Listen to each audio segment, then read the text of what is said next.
মনে রাখবেন, আমাদের মা বোনরা যারা আছেন তারা অনেকেই কিন্তু সংসারের ভিতরে সুখ চান, শান্তি চান। মহিলারা নামাজে সালাম ফিরিয়ে একটি ছোট্ট দোয়া 7 বার পড়লে সংসারের সকল প্রয়োজন আল্লাহ পূরণ করে দিবেন। মনে রাখবেন, আমাদের মা বোনরা যারা আছেন তারা অনেকেই কিন্তু সংসারের ভিতরে সুখ চান, শান্তি চান, এবং বিশেষ করে অনেক সময় স্বামীর অবস্থা খুব ভালো থাকে না। স্বামী দেখা যাচ্ছে অনেক কষ্ট করছে কিন্তু সংসারে কোনো উন্নতি করতে পারছে না, ডেভেলপ করতে পারছে না। এই জন্য মহিলারা বিশেষ করে যারা আছেন তারা কিন্তু ঘরের ভিতরে অনেক সময় পান, নামাজ পড়ার একটু সময় পান, নামাজের পরে একটু আমল করার সময় পান।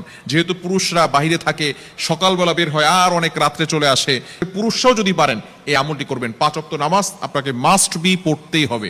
যদি আপনি সংসারের ভিতরে সুখ চান, শান্তি চান এবং প্রয়োজন হাজতগুলো পূরণ করতে চান, তাহলে অবশ্যই 5 ওয়াক্ত নামাজ আপনাকে মাস্ট বি পড়তে হবে। নামাজ ছাড়া আপনি সংসারের ভিতরে কখনো কোশ্চিনকালেও আপনি কিন্তু সুখ এবং শান্তি আনতে পারবেন না।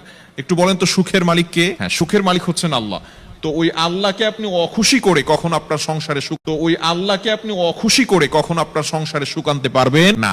একমাত্র কাজ হচ্ছে নামাজ পড়া। নামাজ 5 ওয়াক্ত নামাজের পরেই এই ছোট্ট দোয়াটি পড়তে হবে। দোয়াটি হচ্ছে ইয়া কাদিয়াল হাজাত, ইয়া কাদিয়াল হাজাত।